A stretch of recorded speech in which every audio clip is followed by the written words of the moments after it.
जब भी टीम में जसप्रीत बुमराह नहीं खेल रहे होते हैं तो मोहम्मद सिराज एकदम से एक अलग बॉलर कैसे बन जाते हैं। जब उनके कंधे पर जिम्मेदारी आती है वो इतने खतरनाक बॉलर कैसे बन जाते हैं। उसका रीजन ये है जिसकी शुरुआत हुई थी सिराज के डेब्यू पर। 28 दिसंबर 2020 India versus Australia second test. पहला टेस्ट इंडिया बहुत बुरे तरीके से हारा था, 36 ऑल आउट, तुमको याद ही है। तो सेकंड टेस्ट वाज इंपॉर्टेंट। पहले इनिंग्स में इंडिया को 131 रन का लीड मिल चुका था, तो अब बस कोशिश यही था कि ऑस्ट्रेलिया को सेकंड इनिंग्स में कम से कम स्कोर पर ऑल आउट करने का। पहला विकेट उमेश यादव ने लिया था, पर अपने चौथे ओवर में ही उनको काफ इंजरी हुआ और वो उस मैच से बाहर हो गए। इंडियन टीम एक बॉलर शॉर्ट था और सिर्फ 2 ही पेसर बचे थे, बुमराह और डेब्यूटेंट सिराज। तो अब बाकी 9 विकेट लेने की जिम्मेदारी इन्हीं 2 कंधे पर थी। उस दिन जिम्मेदारी किसने उठाया? मोहम्मद सिराज ने। 21.3 ओवर में 3 wicket with an economy of 1.72। India वो मैच 8 विकेट से जीत गया था, लेकिन डेब्यू पर ही ये बंदा इतना मैच्योर कैसे बन गया? तो उसका रीजन है जो उसके लाइफ में 1 महीने पहले हुआ था, उसके वजह से। 20 नवंबर 2020। अब देखो, कोविड का वक्त था। 8 दिन पहले 12 नवंबर 2020 को इंडियन टीम ऑस्ट्रेलिया के लिए रवाना हुई थी। तो कोविड रूल के वजह से सभी प्लेयर्स को 14 दिन तक आइसोलेट होकर क्वारंटीन में रहना था। मोहम्मद सिराज एक होटल रूम में क्वारंटीन में बैठकर अपने घर से कॉल का वेट कर रहे हैं। बट जो कॉल आया वो उनकी दुनिया हिला देने वाला था। बेटा, पापा नहीं रहे। वो माहौल ऐसा था कि उस वक्त कोई टीममेट सिराज से मिल तक नहीं सकता था। Covid restrictions, quarantine protocols, tour commitments, everything felt meaningless उस मोमेंट में। कोविड रेस्ट्रिक्शंस के वजह से वो उस वक्त घर भी नहीं पहुंच सकते थे। वो मेरे लिए बहुत ही मुश्किल समय था, वो सिचुएशन मेरे लिए। तब माँ ने कहा कि तू वहीं रह, तुम्हारे फादर का जो ड्रीम था इंडिया के लिए खेलने का, उसे पूरा कर। इमेजिन करो किसी के फादर का डेथ हो गया और वो घर भी नहीं जा सकता। No last goodbye, no final hug, कुछ नहीं। सिर्फ एक फोन कॉल आता है, बेटा पापा नहीं रहे। और फिर सिराज को उस दिन रियलाइज हुआ कि घर में कमाने वाला अब सिर्फ वही है।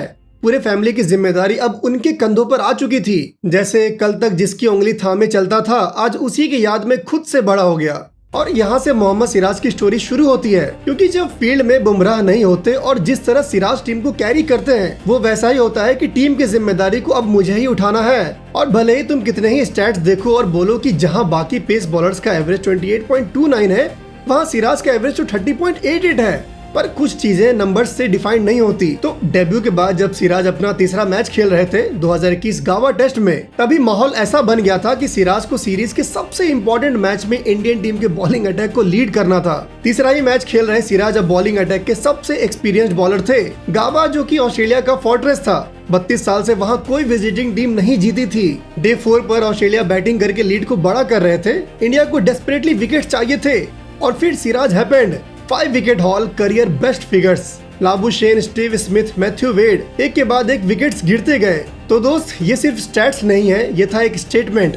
मैं सिर्फ रिप्लेसमेंट नहीं हूँ, मैं हूँ एक लीडर। पापा नहीं थे सेलिब्रेट करने के लिए, but somewhere Mohammed Ghouse must have been smiling. और वहाँ से लेकर आज तक जब जब सिराज के कंधों पर इंडियन टीम के बॉलिंग अटैक को लीड करने की जिम्मेदारी आती है, वो एक अलग ही बॉलर बन जाते हैं। जसप्रीत बुमराह जो इंडिया के प्रीमियर फास्ट बॉलर हैं, जब टीम में नहीं होते तो बॉलिंग अटैक की जिम्मेदारी कौन उठाता है? अक्सर ये मोहम्मद सिराज ही होते हैं। वो सिर्फ एक बैकअप नहीं है, वो है जो आगे आकर कहता है, मैं हूं ना। रिसेंट इंडिया वर्सेस इंग्लैंड के सीरीज को ही ले लो। सिराज इकलौते इंडियन बॉलर थे जिन्होंने 5 टेस्ट मैचेस खेला। फाइनल टेस्ट में जब बुमराह को स्क्वाड से रिलीज कर दिया गया था, सिराज को और बड़ी जिम्मेदारी दी गई, टीम के बॉलिंग अटैक को लीड करके सीरीज बचाने की जिम्मेदारी। तो बस इस कैच को छोड़ दो तो उन्होंने पहले इनिंग्स में भी 4 विकेट लिया और दूसरे इनिंग्स में भी इंपॉर्टेंट विकेट्स लेकर इंडिया को मैच जिताया और बने इस सीरीज के हाईएस्ट विकेट टेकर। सिराज ने खुद कहा, I love responsibility and I love to play for the country.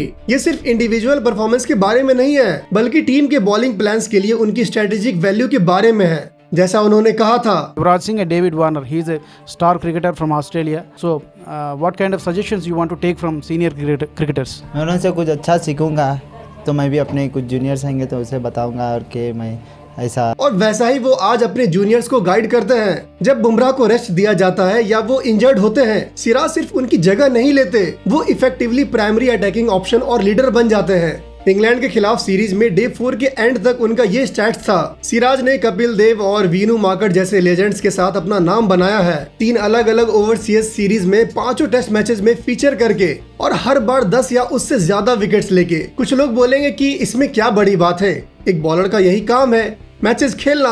But क्या तुमको पता है दोस्त कि फास्ट बॉलिंग ह्यूमन बॉडी के लिए डेंजरस है? यस, हमारा जो बॉडी का एनाटॉमी है, फास्ट बॉलिंग से बॉडी पर बहुत स्ट्रेस आता है, लेकिन सिराज वो एक ट्रू वर्कलोड वॉरियर हैं। 2024 की शुरुआत से उन्होंने टेस्ट्स में 450 प्लस ओवर्स फेंके हैं। ये उन्हें ग्लोबली सीमर्स में सेकंड हाईएस्ट बनाता है, जसप्रीत बुमराह के ठीक पीछे। और रिसेंट इंग्लैंड सीरीज में उन्होंने 155 प्लस ओवर्स फेंके, जबकि बुमराह ने 119.4 ओवर्स फेंके थे। ऑल्दो बीजीटी सीरीज में लक उनके साथ नहीं था, क्योंकि सिराज हर चौथे बॉल पर बैट्समैन को एक फॉल शॉट खेलने पर मजबूर करते थे, जहां बाकी बॉलर्स को ऐसा करने में 8 बॉल्स लगता था। लेकिन सिराज के विकेट कॉलम्स इस बात को जस्टिफाई नहीं करते हैं। उनका पेस कभी नहीं गिरता, उनके पास आउट स्विंग और वॉबल सीम डिलीवरी का मिक्स है। वो कंसिस्टेंटली गुड लेंथ हिट करते हैं। सिराज ने कहा था, मैं बहुत अच्छा बॉल कर रहा हूं, लेकिन लक थोड़ा सा मेरे साथ नहीं है। उन्होंने कहा कि एक बॉलर के रूप में मैं हर बार जब अच्छा बॉल करूं तो विकेट चाहता हूं, लेकिन खुद को समझाना पड़ता है कि अगर इस मैच में नहीं मिला तो अगले मैच में मिलेगा। ऊपर वाला भी देख रहा है, अगर उसने मुझे यहाँ तक लाया है तो आगे भी ले जाएगा। 2025 इंग्लैंड टूर पर भी जब सेकंड टेस्ट मैच में बुमराह नहीं खेल रहे थे और इंडिया पहला टेस्ट हार कर आ रही थी, तब सिराज ने फ्रंट से लीड किया। इंग्लैंड में जहां फर्स्ट इनिंग्स का स्कोर बहुत क्रूशियल होता है, वहां सिराज ने 6 विकेट लिया और टीम को मैच जिताया। 5th टेस्ट मैच के डे 3 पर भी जब इंग्लैंड के सामने 374 का टारगेट था और दोनों ओपनर्स 50 रन का पार्टनरशिप बना चुके थे, तब इंडिया को ब्रेक थ्रू किसने दिलाया? सिराज ने, वो भी एक प्रॉपर ब्लफ। उससे एक बॉल पहले क्राउली लास्ट मोमेंट पर विकेट से हट गया और सिराज को बॉलिंग रोकना पड़ा। क्राउली चाह रहा था कि थोड़ा लेट करते हैं ताकि ये आज का लास्ट ओवर हो, और सिराज ने उसकी बात मान ली। अगले बॉल पर केएल राहुल ने पहले जायसवाल को डीप स्क्वायर लेग पर भेजा और गिल ने आकाशदीप को थोड़ा वाइड मिड ऑन पर शिफ्ट किया। क्राउली को लगा, भाई साहब बाउंसर ट्राई होने वाला है, but that was a bluff. Same delivery जो बैथल के फुट पर लगा था उसके लिए इन स्विंगर, वैसा ही बॉल क्राउली के लिए, लेकिन राइट हैंडर का इन स्विंग। और सिराज ने एक इंटरव्यू में कहा था कि जब 5th टेस्ट मैच में जसप्रीत बुमराह को टीम से रिलीज कर दिया गया, तब सिराज उनसे बोल रहे थे कि जसी भाई कहाँ जा रहे हो आप? जब मैं 5 विकेट्स लूंगा तो किसको गले लगूंगा? बुमराह ने कहा, जलता है साला मजनू, मजा कर रहे। बुमराह ने कहा, तुम 5 विकेट्स लो, मैं यही हूँ। तो this is Mohammed Siraj for you, Indian cricket team की एक बहुत ही इंपॉर्टेंट प्लेयर। तो अगर आपको मोहम्मद सिराज की पूरी लाइफ स्टोरी जाननी है विथ AI वीडियो और इमेजेस, तो इस वीडियो पर 5K लाइक्स करा दो, तुम्हारे लिए वीडियो बना देंगे। और जिसको भी अभी तक ये बिलीव नहीं हुआ कि फास्ट बॉलिंग एक ह्यूमन बॉडी के लिए डेंजरस है, तो उसे इस बात से समझो कि सिराज के डेब्यू पर जो उमेश यादव को काफ इंजरी हुआ, वहाँ से ही उनका डिक्लाइन शुरू हो गया था। तो उनके साथ एग्जैक्टली क्या हुआ था उसे जानने के लिए यहाँ क्लिक करिए। वीडियो देखने के लिए शुक्रिया, मिलते हैं अगले वीडियो में, तब तक के लिए ख्याल रखो अपना और अपनों का।